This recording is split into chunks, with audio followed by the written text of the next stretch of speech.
ನಮ್ಮ Bharat pharma company ಇನ್ನು top position ಅಲ್ಲಿ ಇರೋದಕ್ಕೆ ಮೇನ್ ರೀಸನ್ ಅದರ market shares. Bharat pharma company share rates growth ಆಗ್ತಾನೆ ಇದೆ. ಕಳೆದ 3 ವರ್ಷಗಳಿಂದ ಅಂದ್ರೆ 2021ರಿಂದ ಇಲ್ಲಿವರೆಗೂ ಕಂಪನಿ ಶೇರ್ಸ್ ಗ್ರೋತ್ ಆಗಿರೋದನ್ನ ನೀವೇ ನೋಡಬಹುದು.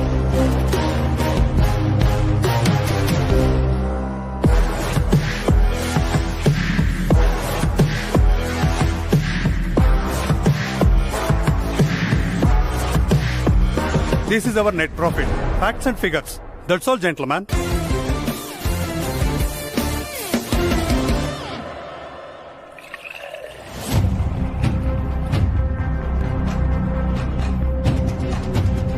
Mr. Gautam, what's your opinion?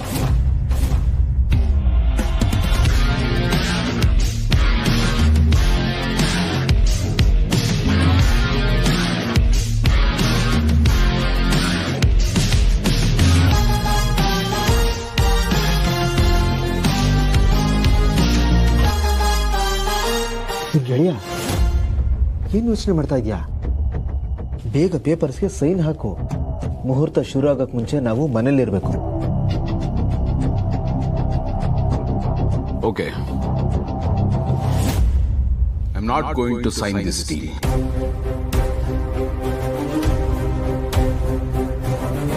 Not interested.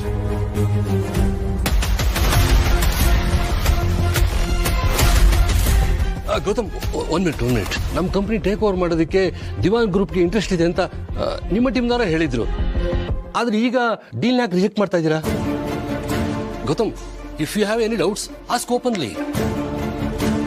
Presentation ನ ಮಿಸ್ಟರ್ ಗೌತಮ್ ಅವರು ಸರಿಯಾಗಿ ಅಬ್ಸರ್ವ್ ಮಾಡಿಲ್ಲ ಅನ್ಸುತ್ತೆ. ನಿಮ್ಗೇನಾದ್ರು ಅರ್ಥ ಆಗಿಲ್ಲ ಅಂದ್ರೆ? ಅರ್ಥ ಆಗಿದ್ದಕ್ಕೆ ನನ್ನ ಡಿಸಿಷನ್ ಅನ್ನ ಚೇಂಜ್ ಮಾಡಿದ್ದೆ.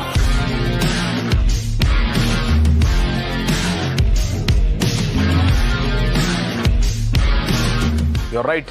ನಿಮ್ಮ ಕಂಪ್ನಿನ ಟೇಕ್ ಓವರ್ ಮಾಡೋದಕ್ಕೆ ದಿವಾನ್ ಗ್ರೂಪ್ಗೆ ಇಂಟ್ರೆಸ್ಟ್ ಇತ್ತು ಆಗ, ಬಟ್ ಈಗಲ್ಲ. ಅಲ್ಲ, ಲಾಸ್ಟ್ ಮೂಮೆಂಟ್ ಅಲ್ಲಿ ಡೀಲ್ ಕ್ಯಾನ್ಸಲ್ ಮಾಡ್ತಿದ್ದಾರೆ ಅಂದ್ರೆ ಅದಕ್ಕೆ ರೀಸನ್ ತಿಳ್ಕೋಬೇಕಲ್ವ ನಾವು? ಓಕೆ ಸರ್, ನಮಸ್ಕಾರ. ನೀವು ಊರ್ಲಿದ್ರೆ ಖಂಡಿತ ಮದುವೆಗೆ ಬರ್ತೀರಾ ಅಂತ ಗೊತ್ತಿತ್ತು. ಇಲ್ಲಪ್ಪ, ಊರಲ್ಲಿ ಇರ್ಲಿಲ್ಲ. ಮಗನ ಮನೇಲಿ ದುಬೈಲಿದ್ದೆ. ನೀನು ಮಗಳ ಮದುವೆ ಕರೆದ ಮೇಲೆ ಬರ್ದೇ ಇರಕ್ಕಾಗತ್ತಾ? Anyway, I wish them very happy married life ಅಪ್ಪ. Thank you sir, thank you so much. ಎಲ್ಲಿದ್ದಾಳೆ ಮಗಳು? ಮಗಳು ಮೇಲ್ಗಡೆ ಇದ್ದಾಳೆ ನೋಡಿ.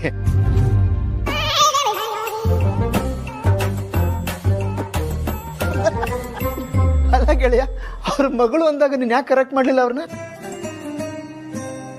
ಯಾಕೆ ಕರೆಕ್ಟ್ ಮಾಡಬೇಕು? ಅವ್ರು ಹೇಳಿದ್ರಲ್ಲಿ ತಪ್ಪೇನೋ ಇದೆ. ಅಶ್ವಿನಿ ನನಗೆ ತಂಗಿ ಆದ್ರು ಇಷ್ಟು ವರ್ಷ ನಾನು ಅವಳನ್ನ ಮಗಳ ತರಾನೇ ಬೆಳೆಸಿದ್ದೀನಿ. ಯಾರಾದ್ರೂ ನನ್ನ ಅವಳ ಅಪ್ಪ ಅಂದ್ರೆ ನನಗೆ ಖುಷಿನೇ. ಅಷ್ಟೇ ಅಲ್ಲ ಕಣ, ಇವತ್ತು ಏನೇ ಶಾಸ್ತ್ರ ನೋಡಿದ್ರು ಅದರಲ್ಲಿ ನಾನು ಅವಳ ಅಪ್ಪನ ಸ್ಥಾನದಲ್ಲೇ ಇರ್ತೀನಿ. ಅವಳನ್ನ ದಾರೆ ಎರೆದು ಕನ್ಯಾದಾನ ಮಾಡೋದು ಯಾರು ಅನ್ಕೊಂಡಿದ್ಯಾ? ನಾನೇ.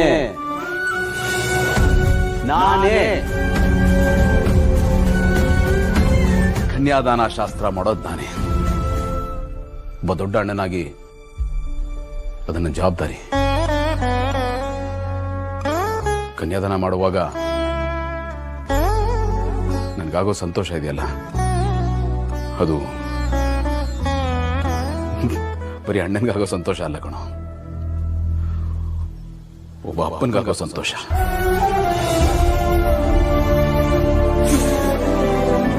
ಬಾ.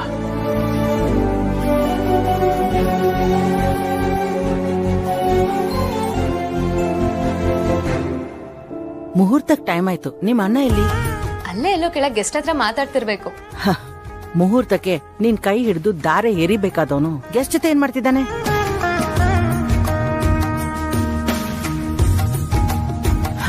ಗೌತಮ್, ಅಮ್ಮ, ಅಲ್ಲಿ ತಂಗಿ ಮದುವೆ ನಡೀತಾ ಇದೆ. ಅಣ್ಣ ಆದವನು ಮಂಟಪದ ಹತ್ರ ಇರ್ಬೇಕಲ್ವಾ? ಅಮ್ಮ, ಮುಹೂರ್ತಕ್ಕಿನ್ನು ಟೈಮ್ ಇದೆ, ಟೆನ್ಷನ್ ಮಾಡ್ಕೊಬೇಡಿ, ಎಲ್ಲ ಕೆಲಸ ಆಗಿದೆಯಲ್ಲ. ತಂದೆ ಇಲ್ದಿರೋ ಮಗು, ಅಣ್ಣ ಆದವನು ನಿಂತು ಕನ್ಯಾದಾನ ಮಾಡ್ಬೇಕು ತಾನೆ? ಹಾಮ, ಎಲ್ಲ ಆಗತ್ತೆ, ನೀವು ಕೂಲಾಗಿರಿ. ಸುಮ್ಮನೆ ಟೆನ್ಷನ್ ಮಾಡ್ಕೋತಾರೆ. ನೋಡಿದ್ಯಾ, ಇದಕ್ಕಿನ್ನ ಇನ್ನೇನೋ ಸ್ಥಾನ ಕೊಡ್ತಾರೆ ನಮ್ಮ ಮನೆಯವರು.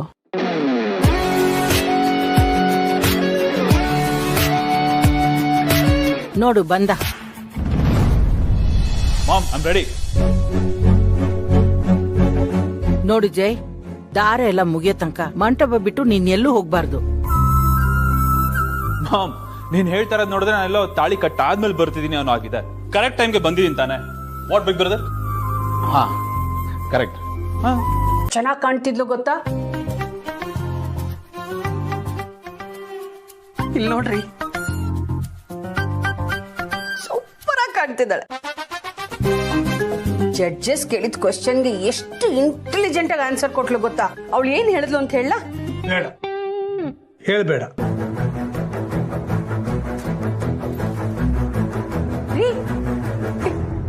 ಏನ್ ಮಾತಾಡ್ತಾ ಇದ್ದೀರಾ ನೀವು? ನಮ್ಮ ಮಗಳು ಇಂತ ದೊಡ್ಡ ಸಾಧನೆ ಮಾಡಿದಾಳೆ, ನೀವ್ ನೋಡಿದ್ರೆ ಹೀಗೆ ಹೇಳ್ತಾ ಇದ್ದೀರಲ್ಲ. ಅಪೇಕ್ಷಾ ಒಬ್ಳೆ ನಮ್ಮ ಮಗಳಲ್ಲ ಮುಂದಾಕಿನಿ. ಭೂಮಿ ಕೂಡ ನಮ್ಮ ಮಗಳು. ಅವಳು ಸಾಧನೆ ಮಾಡಿದಾಗ ಒಂದಿನಾನು ನಿನ್ನ ಮುಖದಲ್ಲಿ ಈ ಸಂತೋಷ, ನಿನ್ನ ಕಣ್ಣಲ್ಲಿ ಈ ಆನಂದ ನೋಡ್ಲೇ ಇಲ್ವಲ್ಲೇ? ಅವಳು ಏನ್ರಿ ಮಹಾ ಸಾಧನೆ ಮಾಡಿರೋದು? MA 2 ಡಿಗ್ರಿ ಮಾಡ್ಕೊಂಡಿದ್ದಾಳೆ. ಯೂನಿವರ್ಸಿಟಿಗೆ ಟಾಪರ್ ಅವಳು, ಗೋಲ್ಡ್ ಮೆಡಲಿಸ್ಟ್. ಅದೇನ್ ಕಮ್ಮಿ ಸಾಧನೆನಾ? ನಾನ್ ಎಲ್ರಿ ಅದನ್ನಿಲ್ಲ ಅಂತ ಇದ್ದೀನಿ. ನೀವ್ ಯಾಕೆ ಇವ್ರಿಬ್ರಿಗೂ ಹೋಲಿಸ್ತಾ ಇದ್ದೀರಾ ಅಂತ ನನಗೆ ಅರ್ಥ ಆಗ್ತಾ ಇಲ್ಲ. ಓಕೆ, ಅವಳು ಇಷ್ಟು ಸಾಧನೆ ಮಾಡಿದಾಳಲ್ವಾ, ಅದರಿಂದ ಅವಳಿಗೆ ಬೆಟರ್ ಲೈಫ್ ಸಿಕ್ಕಿದ್ಯಾ? 4 ಜನಕ್ಕೆ ಪಾಠ ಹೇಳ್ಕೊಟ್ಟು 30,000 ಸಂಬಳ ತಗೊಳ್ಳೋದು ಏನು ದೊಡ್ಡದಲ್ಲ. ಮಂದಾಕಿನಿ, ಅಷ್ಟು ಹಗುರವಾಗಿ ಮಾತಾಡ್ಬೇಡ. 4 ಜನಕ್ಕೆ ಪಾಠ ಹೇಳ್ಕೊಟ್ಟೆ ನಾನ್ ನಿಮ್ಮನ್ನ ಸಾಕಿರೋದು. ಆ ವಿದ್ಯೆನೆ ನಮ್ಗಿದೆಲ್ಲ ಕೊಟ್ಟಿರೋದು. ಏನ್ ಕೊಟ್ಟಿದ್ದೀರಿ? ಇವತ್ತು ಬೆಂಗಳೂರಂತ ಸಿಟಿನಲ್ಲಿ ಜೀವನ ನಡೆಸಬೇಕು ಅಂದ್ರೆ ನಿಮಗೆ ಬರೋ ಪೆನ್ಷನ್, ಅವಳಿಗೆ ಬರೋ ಸ್ಯಾಲ್ರಿ ಯಾವ ಮೂಲೆಗೂ ಸಾಲಲ್ಲ. ಯಾಕ್ರಿ ಸುಮ್ನಾಗ್ಬಿಟ್ರಿ? ಮನೆ ಲೈಟು ಫ್ಯಾನು ಓಡಿದ್ರೆ ಕರೆಂಟ್ ಬಿಲ್ ಜಾಸ್ತಿ ಬರುತ್ತೆ.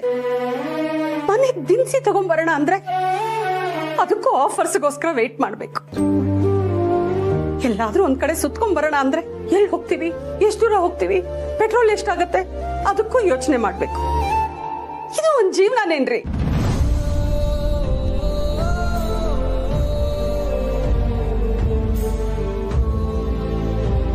ನಾನ್ ಆಸೆ ಪಟ್ಟಿದ್ದಂತೂ ನನ್ನ ಜೀವನದಲ್ಲಿ ನನ್ಗೇನು ಸಿಕ್ಲಿಲ್ಲ. ಅದ್ ನನ್ ಮಗಳಿಗಾದ್ರೂ ಸಿಕ್ಲಿ ಅಂತ ನಾನು ಇಷ್ಟು ಕಷ್ಟ ಪಡ್ತಾ ಇದ್ದೀನಿ. ನೀವೇ ನೋಡ್ತಾ ಇರಿ, ನನ್ನ ಮಗಳ ಅಪೇಕ್ಷಾ ತುಂಬಾ ಸಕ್ಸಸ್ಫುಲ್ ಆಗ್ತಾಳೆ. ಆಗ ನೀವ್ ತಿಂಗಳಿಗೆ ಏನ್ ದುಡಿತಾ ಇದ್ದೀರೋ ಅವಳು ಒಂದ್ ದಿವಸದಲ್ಲಿ ದುಡಿತಾಳೆ.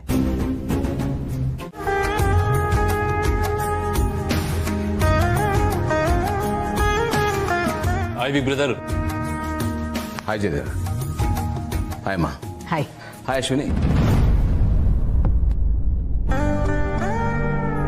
ಏನ್ ಗೌತಮ್, ಏನಾಗಿದೆ ನಿನಗೆ? ಅಶ್ವಿನಿ ಇಲ್ಲೆಲ್ಲಿದ್ದಾಳೆ? ಬೆಳಿಗ್ಗೆ ಮದುವೆ ಆಗಿ ಅವಳು ಗಂಡನ ಮನೇಲಿದ್ದಾಳೆ. ಅಶ್ವಿನಿ ತುಂಬಾ ಮಿಸ್ ಮಾಡ್ಕೋತಾ ಇದ್ದೀನಮ್ಮ.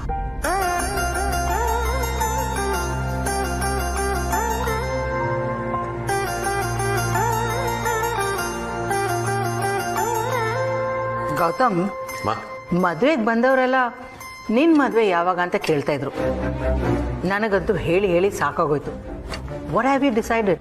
ಅಮ್ಮ, ಇನ್ನೂ ತಡ ಮಾಡೋದು ಬೇಡ ಅಂತ ನನಗನ್ಸುತ್ತೆ. ಅಮ್ಮ ಪ್ಲೀಸ್, ಈ ವಿಷಯ ಮಾತಾಡೋದು ಬೇಡ.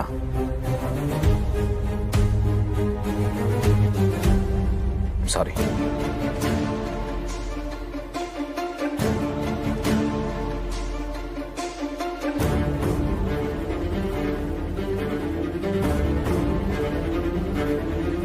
ಈ ತಟ್ಟೆಲ್ಲ ಕ್ಲಿಯರ್ ಮಾಡಿ.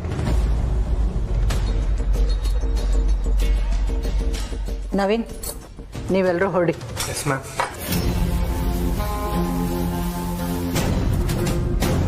ಮಾಮ್, ಬಿಗ್ ಬ್ರದರ್ಗೆ ಮದ್ವೆ ಟಾಪಿಕ್ ಅಂದ್ರೆ ಇಷ್ಟ ಇಲ್ಲ ಅಂತ ಗೊತ್ತಿದ್ದು ಪದೇ ಪದೇ ಯಾಕೆ ಅದೇ ವಿಷಯ ತೆಗಿದ್ಯಮ್ಮ?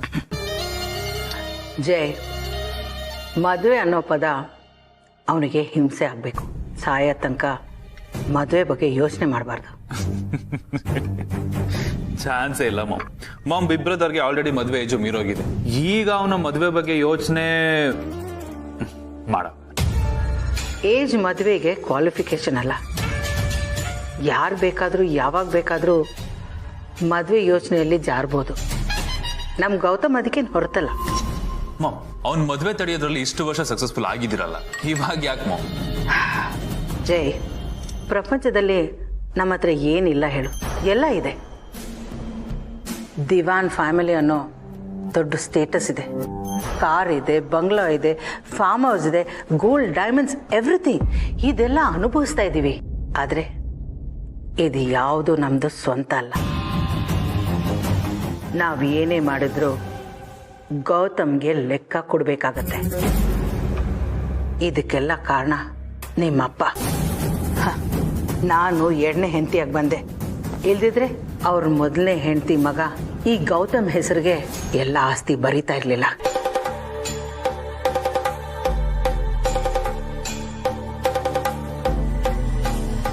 ನೀನ್ ಕಂಪನಿ MD ಆಗಿ ಗೌತಮ್ ದಿವಾನ್ ಅನ್ನೋ ಜಾಗದಲ್ಲಿ ಜೇದೆ ದಿವಾನ್ ಅಂತ ಬರಬೇಕು. ನಿಮಗೆಲ್ಲ ಸಿಗಬೇಕಾಗಿರೋ ಶೇರ್ಸ್ ಈಕ್ವಲಿ ಡಿಸ್ಟ್ರಿಬ್ಯೂಟ್ ಆಗಬೇಕು. ಆಮೇಲೆ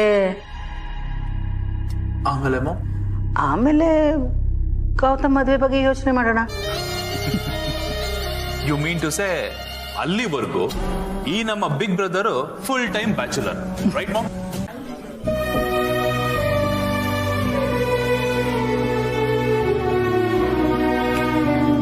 ಭೂಮಿ, ಸ್ಮೈಲ್ ಮಾಡು.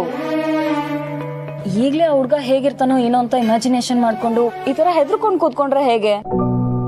ನಿನಗೆ ಅರ್ಥ ಆಗಲ್ಲ ಶ್ರುತಿ. ಈ ರಿಜೆಕ್ಷನ್ ಅನ್ನೋದು ಎಷ್ಟು ಹಿಂಸೆ ಕೊಡುತ್ತೆ ಅನ್ನೋದು ನಿನಗೆ ಎಕ್ಸ್ಪೀರಿಯನ್ಸ್ ಇಲ್ಲ. ಪ್ರತಿ ಹುಡುಗನ್ನ ಮೀಟ್ ಮಾಡುವಾಗ ಇವ್ ನನ್ನ ಲೈಫ್ ಪಾರ್ಟ್ನರ್ ಆಗ್ತಾನೆ, ಆ ಯೋಚನೆಯಲ್ಲೇ ಮಾತಾಡೋದು.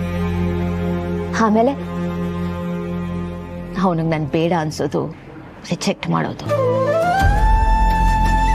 ಕೊನೆಗೆ ನಾನು ಮನ್ಸಿಲ್ದೇ ಇರೋ ಬೊಂಬೆ ತರ ಕೂತಿರ್ತೀನಿ. ಇದನ್ನ ಯಾವುದು ನಿಮ್ಗೆ ಅರ್ಥ ಆಗಲ್ಲ. ಐ ಕ್ಯಾನ್ ಅಂಡರ್ಸ್ಟ್ಯಾಂಡ್ ಭೂಮಿ, ಆದ್ರೆ ಇಲ್ಲಿವರೆಗೂ ಏನಾಯ್ತು ಅನ್ನೋದು ಬೇಡ. ಈ ಹುಡ್ಗ ಖಂಡಿತ ನಿನ್ಗೆ ಇಷ್ಟ ಆಗ್ತಾನೆ.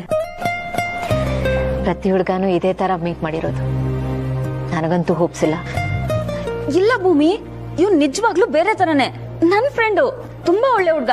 ಅವನು ಲೈಫಲ್ಲಿ ಸೆಟ್ಲ್ ಆದ್ಮೇಲೆ ಮದ್ವೆ ಆಗೋಣ ಅಂತ ಹೇಳಿ ಡಿಲೇ ಮಾಡಿ ಮಾಡಿ ಇನ್ನ ಮದ್ವೆ ಆಗಿಲ್ಲ ಅಷ್ಟೇ. You both will make a good pair. ಒಂದ್ಸಲ ಮಾತಾಡು ಪ್ಲೀಸ್. ಹೌದು ಭೂಮಿ, ಇವತ್ ನೀನ್ ಬೊಂಬೆ ತರ ಕುತ್ಕೊಳ್ಳೋ ಪ್ರೋಗ್ರಾಮ್ಗೆ ಕೊನೆ ಅನ್ಕೋ. ನೀನ್ ಮದ್ವೆ ಆಗೋ ಹುಡ್ಗ ಬಂದು ನೀನ್ ಎದುರುಗಡೆ ಕುತ್ಕೋತಾನೆ ಅನ್ಕೋ.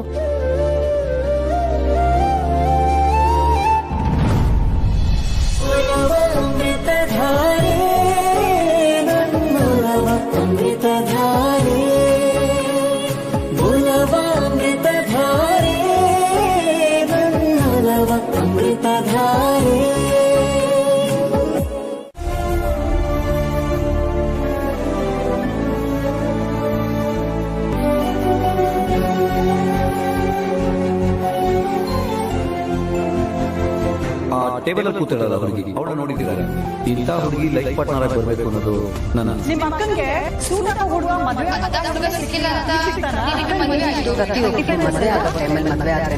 ಬಟ್ ಈಗ ಇಷ್ಟ ಆಗ್ತಿದೆ.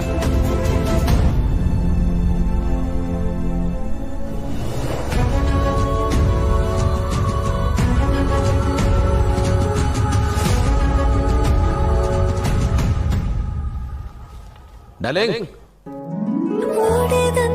ಮನಸ್ಸಿಗೆ ಒಡನಾಡಿ ಬೇಕಿದೆ.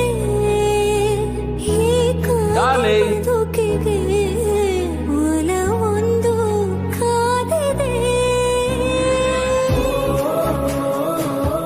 ಅಪರ್ಣ, ಏನ್ ಮಾಡ್ತಾ ಇದೀಯ ನೀನು? ನೀನು ಅಂದ್ರೆ ಆನಂದ್ ಬಹಳ ಇಷ್ಟ, ನಿನಗೂ ಅವನು ಇಷ್ಟ. ಮತ್ ಯಾಕೆ ಈ ಕೋಪ, ಡೌಟು, ಹಠ, ಈ ಜಗಳ?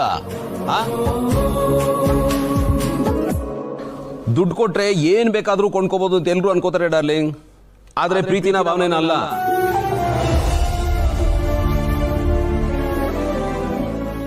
ದುಡ್ಡು ಕೊಟ್ಟು ತಗೊಳ್ಳೋ ಹಾಗಿದ್ರೆ ನನ್ನ ಹತ್ರ ಇರೋ ಎಲ್ಲಾ ದುಡ್ಡನ್ನು ಕೊಟ್ಟು ಪ್ರಪಂಚದಲ್ಲಿರೋ ಎಲ್ಲಾ ಪ್ರೀತಿನೂ ನಾನು ಒಬ್ನೇ ಕೊಟ್ಕೊಳಕ್ ಪ್ರಯತ್ನ ಮಾಡ್ತಾ ಇದ್ದೆ.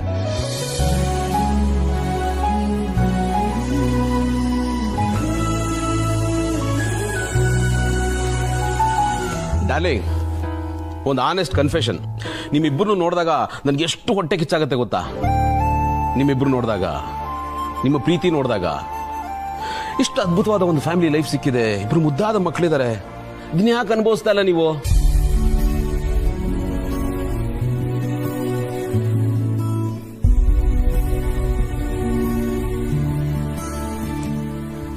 ಡಾರ್ಲಿಂಗ್, ನಿನ್ಗೊಂದು ವಿಷಯ ಹೇಳಬೇಕು. ನಾನು ಯಾರ ಹತ್ರನೂ ಶೇರ್ ಮಾಡಿಲ್ಲ. ಇನ್ಫ್ಯಾಕ್ಟ್ ಆನಂದ್ಗೂ ಈ ಸೀಕ್ರೆಟ್ ಹೇಳಿಲ್ಲ, ನೀನು ಯಾರಿಗೂ ಹೇಳ್ಬಾರ್ದು. ಆನಂದ್ ಮತ್ತೆ ನೀನು ನನಗೆ ಮದುವೆ ಆಗು ಅಂತ ಹೇಳ್ತಾ ಇರ್ತೀರಲ್ಲ, ನನಗೇನು ಆ ಫೀಲಿಂಗ್ ಇಲ್ಲ ಅನ್ಕೊಂಡಿದ್ದೀರಾ?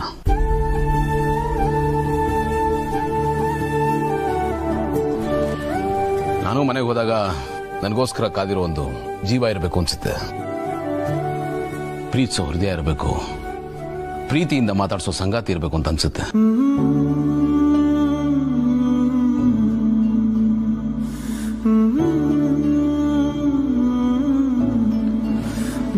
ಬಟ್ ನನಗೆ ಈಗ 45 ವರ್ಷ ವಯಸ್ಸಾಗಿದೆ. ನನ್ನನ್ನು ಯಾರು ಮದುವೆ ಮಾಡ್ಕೋತಾರೆ? ಈಗ ಮದುವೆ ಮಾಡಿಕೊಂಡ್ರು ನನ್ನ ಕೊರತೆಗಳನ್ನು, ಪ್ರಾಬ್ಲಮ್ಸ್ನ ಎಲ್ಲ ಅರ್ಥ ಮಾಡಿಕೊಂಡು ನನ್ನನ್ನು ಪ್ರೀತಿಸುವಂಥ ಹುಡುಗಿ ಸಿಗ್ಬೇಕಲ್ವಾ?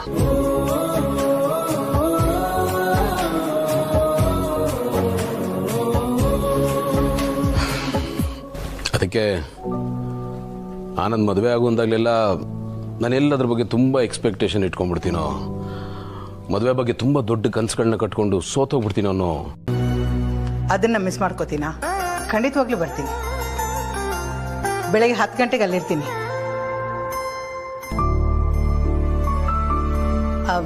ನಾಳೆ ಸಿಗ್ತೀನಿ. ಹಾ ಗೌತಮ್, ಯಾಕೆ ಅಲ್ಲಿ ನಿಂತಿದ್ಯಾ? ಬಾ. ಅಮ್ಮ, ನಾಳೆ ಬ್ಯುಸಿ ಇದ್ದೀರಾ? ಯಾಕೆ ಗೌತಮ್? ನಾಳೆ ಏನು ಅಂತ ಮರ್ತ್ಬಿಟ್ರ? ಅದು ಹೇಗೆ ಮರೆಯೋಕ್ಕೆ ಸಾಧ್ಯ? ನಿಮ್ಮ ಅಪ್ಪ ನಮ್ಮನ್ನು ಬಿಟ್ಟು ಹೋಗಿ 21 ವರ್ಷ ಆಯಿತು.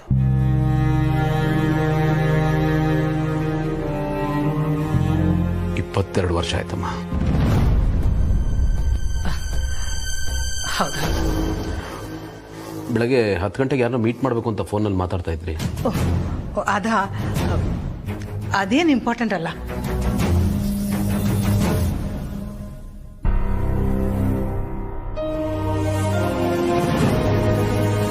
ಅದು ಗೌತಮ್, ನಾಳೆ ನಮ್ಮ ಕ್ಲಬ್ಬಲ್ಲಿ ಜ್ಯುವೆಲ್ರಿ ಆಕ್ಷನ್ ಇದೆ.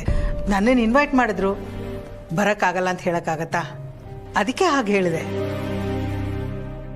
ಅಂದಹಾಗೆ ನೀನೇನು ವರಿ ಮಾಡ್ಕೋಬೇಡ. ನಾನು ಶಾಸ್ತ್ರಿಗಳಿಗೆ ಫೋನ್ ಮಾಡಿ ನಾಳೆ ಕಾರ್ಯಕ್ಕೆ ಬೇಕಾಗಿರೋದೆಲ್ಲ ವ್ಯವಸ್ಥೆ ಮಾಡಿದ್ದೀನಿ. ಓಕೆನಾ? Thank you. 22 ವರ್ಷದಿಂದ ಒಂದ್ಸತಿನೂ ಈ ಕಾರ್ಯ ಮಿಸ್ ಆಗಿಲ್ಲ. ಈ ಸರ್ತಿನೂ ಮಿಸ್ ಆಗಬಾರ್ದು ಅಂತ ಅಷ್ಟೇ. ನಿಮ್ಮ ಅಪ್ಪ ಅಂದರೆ ನಿನಗೆ ಎಷ್ಟಿಷ್ಟ ಅಂತ ನನಗೆ ಗೊತ್ತು. ಅವರೇ ನನ್ನ ಸ್ಟ್ರೆಂತ್, ನನ್ನ ರೋಲ್ ಮಾಡೆಲ್. ಇವತ್ತು ನಾನು ಏನಾಗಿದ್ದೀನೋ ಅದೆಲ್ಲಾನು ನಮ್ಮ ಅಪ್ಪನಿಂದಾನೆ. ಆ ಋಣನ ತೀರ್ಸಕ್ಕಾಗಲ್ಲಮ್ಮ.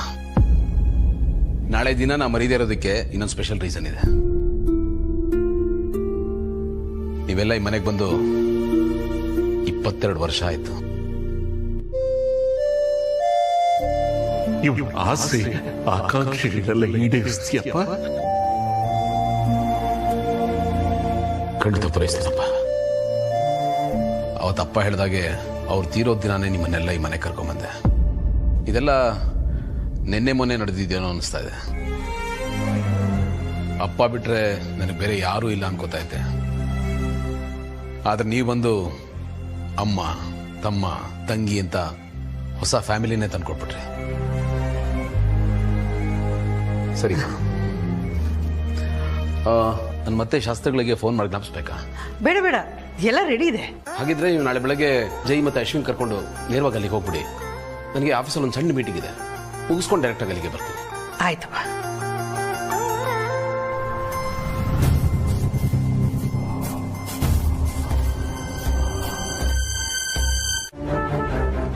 ಈ ಕಡೆ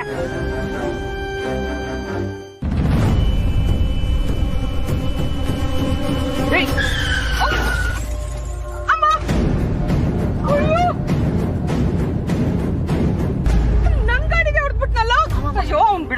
ಅಮ್ಮ ಸುಮ್ಮನೆ ಹಿಂಗ್ ಗೊತ್ತಾಗಲ್ಲ. ಅಮ್ಮ ಪ್ಲೀಸ್ ಸಮಾಧಾನ. ಏನ್ ಕುಮಾರ್ ಇಷ್ಟೊಂದು ಕೇರ್ಲೆಸ್ ಆಗಿ ಗಾಡಿ ಓಡಿಸ್ತೀಯಾ?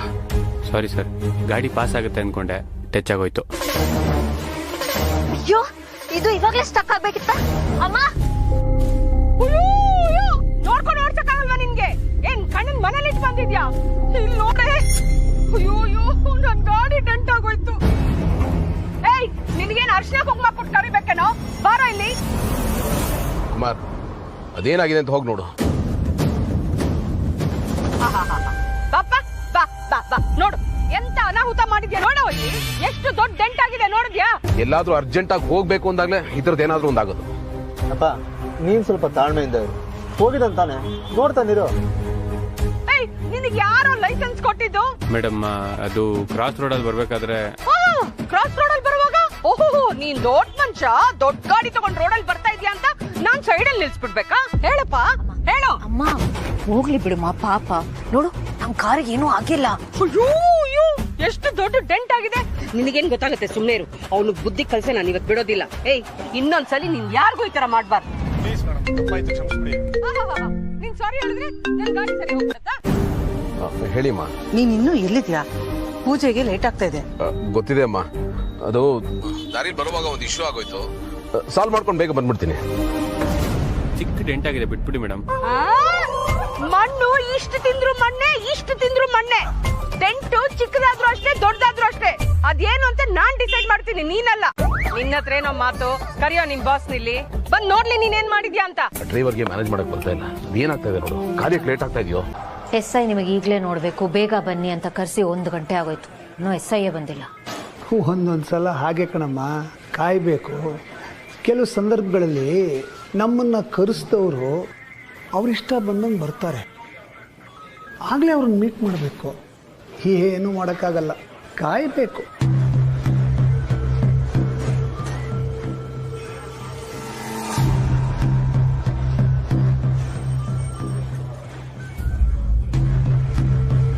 ಸರ್ ಸರ್ ಹೇಳ್ರಿ ಸರ್, ನಿಮ್ ಸಾಹೇಬ್ರು ಯಾವಾಗ ಬರ್ತಾರೆ? ಅವ್ರು ಬರೋ ಟೈಮಿಗೆ ಬರ್ತಾರೆ, ಕೂತ್ಕೊಳ್ಳಿ. ಸರ್ ಹಾಗಲ್ಲ, ವಯಸ್ಸಾದವ್ರನ್ನ ಕೂರಿಸ್ಕೊಂಡು ತುಂಬಾ ಹೊತ್ತು ಕಾಯಕ್ಕಾಗಲ್ಲ ಸರ್. ಕಾಯಕ್ಕಾಗಲ್ಲ ಅಂದ್ರೆ ಏನ್ರಿ ಅರ್ಥ? ಬರ್ತಾರೆ ಅಂತ ಹೇಳಿಲ್ವಾ? ಅಲ್ಲ ಸರ್, ನಾನು ಕೂತ್ಕೋ.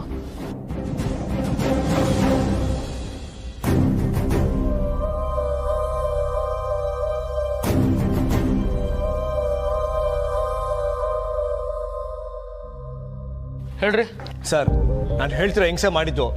ಇವ್ರನ್ನ ಕೇಳಿ ಸರ್, ನೋಡಿರೋ ಇಲ್ಲೇ ಇದ್ದಾರೆ. ಹೌದೇನ್ರಿ? ಹೌದು ಸರ್, ನಾನೇ ನೋಡಿದೆ. ನಾವು ಬೈಕಲ್ಲಿ ಹೋಗ್ತಾ ಇದ್ದೋ ಸರ್.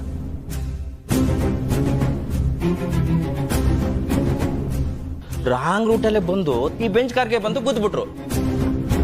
ನಾವೆಲ್ಲ ಕಣ್ಣಾರ ನೋಡಿದ್ವು ಸರ್. ಎಕ್ಸ್ಕ್ಯೂಸ್ ಮೀ, ನೀವ್ ಯಾರ ಬಗ್ಗೆ ಮಾತಾಡ್ತಿದ್ದೀರಾ ಅಂತ ನನಗೆ ಗೊತ್ತು, ಆದ್ರೆ ನೀವೇನ್ ಮಾತಾಡ್ತಿದ್ದೀರಾ ನಿಮಗ್ ಗೊತ್ತಾ? ಸರ್ ನೋಡಿ ಸರ್, ಎಷ್ಟು ಮಾತಾಡ್ತಿದ್ದಾರೆ. ನಾವು ನಿಮ್ಮ ಮುಂದೆನೇ ಇದೀವಿ, ನೀವೇ ಮಾತಾಡ್ಬೇಕು ಸರ್. ಅವತ್ತು ಎಷ್ಟು ಜಗಳ ಮಾಡಿದ್ರು ಗೊತ್ತಾ ಸರ್? ಇವರೇ ಸಾಕ್ಷಿ, ಇವ್ರನ್ನೇ ಕೇಳಿ ಸರ್. ಸಾಕ್ಷಿ? ಸರ್, ಗಲಾಟೆ ಆದ ಜಾಗದಲ್ಲಿ ನಾನಿದ್ದೆ, ಇವರಿದ್ರು. ಇವ್ರಿರ್ಲಿಲ್ಲ. ಹಣ ಇದೆ ಅಂತ ಸುಳ್ಳು ಸಾಕ್ಷಿ ಕ್ರಿಯೇಟ್ ಮಾಡ್ತಿದ್ರಾ? ನೀವ್ಯಾಕ್ರಿ ಮಾತಾಡ್ತಾ ಇರಾ? ನಮ್ SI ಸಾಹೇಬರು ಬರ್ತಾರೆ, ಅವ್ರ ಹತ್ರ ಮಾತಾಡಿ. ಏನು ಆ ಆಕ್ಸಿಡೆಂಟ್ ನಡೆದ ಜಾಗದಲ್ಲಿ ಇದ್ದವ್ರ ಮುಖ ಎಲ್ಲ ನಿಂತಿದ್ಯಾ ನಿಮ್ಗೆ? ದೊಡ್ಡದಾಗಿ ಬಂದ್ಬಿಟ್ರು, ಕುತ್ಕೊಳ್ರಿ. ಹೀಗೆಲ್ಲ ಸ್ಟೇಷನ್ ಅಲ್ಲಿ ಸುಮ್ನೆ ಕೂರಿಸಬಾರ್ದು. ನಾನು ಲೆಕ್ಚರರ್, ನನಗೂ ರೂಲ್ಸ್ ಗೊತ್ತಿದೆ. ರೀ ಲೆಕ್ಚರರ್, ನಿಮಗ್ ಗೊತ್ತಿರೋದು A ಸೆಕ್ಷನ್ B ಸೆಕ್ಷನ್, ಆದ್ರೆ ಇಲ್ಲಿರೋದು IPC ಸೆಕ್ಷನ್. ಸುಮ್ನೆ ಕೂತ್ಕೊಳ್ರಿ, ಸಾಹೇಬ್ರು ಬರ್ತಾರೆ, ಆಮೇಲೆ ಮಾತಾಡಿರಂತೆ. ಅದೇ ಯಾವಾಗ ಬಾ ಕೂತ್ಕೋ.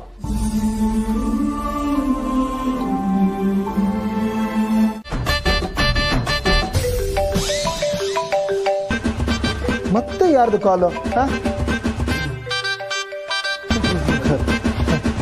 ನಂದೆ. ಸರಿ ಬಾಸ್. ಹಲೋ. ಹಾ ಅಪರ್ಣ, ನಾನಿಲ್ಲಿ ಗೌತಮ್ ಮನೇಲಿದ್ದೀನಿ. ನಾನು ನಿಂಗೆ ಹೇಳಿದ್ನಲ್ಲ ಪಾರ್ಟಿನ. ಇಲ್ಲ ಮೀಟಿಂಗ್ ಮುಗಿಸ್ಕೊಂಡು ಹೋಗ್ತೀವಿ. ಸರಿ ಸರಿ, ನಾನು ನಿಂಗೆ ಆಮೇಲೆ ಕಾಲ್ ಮಾಡ್ತೀನಿ. Okay okay, continue. ಏನಿವತ್ತು ಎಲ್ಲರಿಗೂ ಒಟ್ಟಿಗೆ ಕಂಟಿನ್ಯೂಸ್ ಆಗಿ ಕಾಲ್ಸ್ ಬರ್ತಾ ಇದೆಯಲ್ಲ? ಅದು ಮೀಟಿಂಗ್ನ ಸಂಡೇ ಇಟ್ಕೊಂಡ್ಬಿಟ್ಟಿದ್ದೀವಲ್ಲ, ಅದಕ್ಕೆ ಎಲ್ರಿಗೂ ಕಂಟಿನ್ಯೂಸ್ ಕಾಲ್ ಬರ್ತಾನೆ ಇದೆ.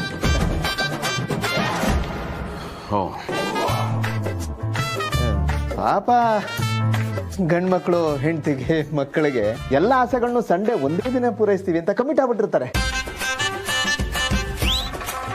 Okay, we can continue with the meeting.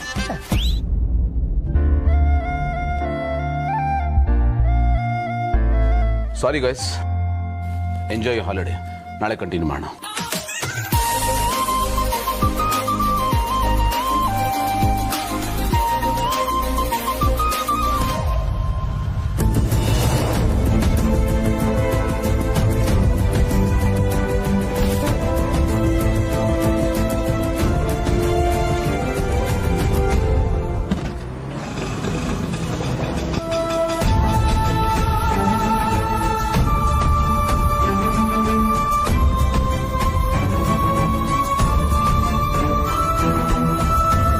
ನಿಂತ್ಕೊಳ್ಳಿ ಮೇಡಮ್.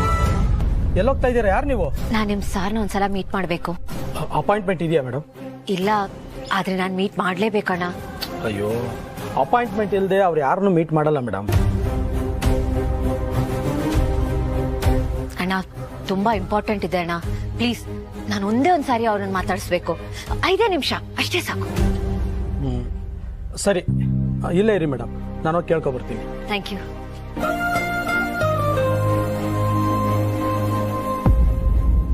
ಮೀಟಿಂಗ್ ಫಿಕ್ಸ್ ಮಾಡಿದಾಗಲೇ ಹೇಳ್ಬೇಕು ತಾನೆ, ಇವತ್ತು ಸಂಡೇ ಅಂತ. ಅಪ್ಪ, ನಿನಗೆ ಪ್ರತಿಯೊಂದನ್ನು ಹೇಳಿ ಹೇಳಿ ನೆನಪು ಮಾಡಿದ್ರೆ ಏನು ಪ್ರಯೋಜನ ಆಗಲ್ಲ. ಆಕ್ಚುಲಿ ನಿನಗೆ ಪರ್ಮನೆಂಟ್ ಸೊಲ್ಯೂಷನ್ ಬೇಕಾಗಿತ್ತು. ವಾರದ 7 ದಿವಸನೂ ನನಗೆ ಒಂದೇ ತರ ಅಂತ ಹೇಳ್ತೀಯಲ್ಲ, ಅದೇ ನಿನ್ನ ಪ್ರಾಬ್ಲಮ್. ನೀನು ಅದನ್ನೇ ದೊಡ್ಡ ಅಪರಾಧ ಅನ್ಕೋಬೇಡ. ನಾನು ನಮ್ಮ ಅಪ್ಪನ ತರ ಸ್ಟ್ರಿಕ್ಟ್ ಆಗಿರೋದಕ್ಕೆ ಇವತ್ತು ದಿವಾನ್ ಗ್ರೂಪ್ ಆಫ್ ಕಂಪನಿ ಈ ಮಟ್ಟಕ್ಕೆ ಬೆಳೆದು ನಿಂತಿರೋದು. ಫ್ಯಾಮಿಲಿ ವಿಷಯದಲ್ಲೂ ನಿಮ್ಮ ಅಪ್ಪ ನೋಡಿ ಕಲಿಬೇಕಾಗಿತ್ತು. ನೀನು ಯಾಕೆ ಕಲೀಲಿಲ್ಲ? ಒಂದಲ್ಲ, 2 ಫ್ಯಾಮಿಲಿ. ನಿಮ್ಮ ತಂದೆಯವ್ರಿಗೆ, ತಮಗೆ ಅಟ್ಲೀಸ್ಟ್ ಮಿನಿಮಮ್ ಒಂದು ಫ್ಯಾಮಿಲಿ ಆದ್ರೂ ಬೇಡವಾ? ನನಗೆ ಗೊತ್ತಿತ್ತು, ನೀನು ಈ ಟಾಪಿಕ್ ಸ್ಟಾರ್ಟ್ ಮಾಡಿದಾಗಲೇ ಗೊತ್ತಿತ್ತು ನಿನ್ ಕಡೆ ಮದುವೆ ವಿಷಯಕ್ಕೆ ಬರ್ತೀಯ ಅಂತ. ಮದ್ವೆ ಅಂತಿದ್ದ ಹಾಗೆ ಯಾಕೋ ನೆಗೆಟಿವ್ ಆಗಿ ತಗೋತ್ಯಾ? ಏನು ನಾನು ನಿನ್ನ ಹಳ್ಳಿಗೆ ತಳ್ತಾ ಇರೋ ತರ? ನಾನು ಮದುವೆ ಆಗ್ತೀನಿ ಅಂತ ಮೆಂಟಲಿ ಫುಲ್ ಪ್ರಿಪೇರ್ ಆಗಿ ಹೋದ್ರು ಯಾವ ಹುಡುಗಿನೂ ನನ್ನ ಒಪ್ಪಲ್ಲ. ಸರ್, ನಿಮ್ಮನ್ನ ನೋಡಕ್ಕೆ ಯಾರೋ ಹುಡುಗಿ ಬಂದಿದ್ದಾರೆ ಸರ್.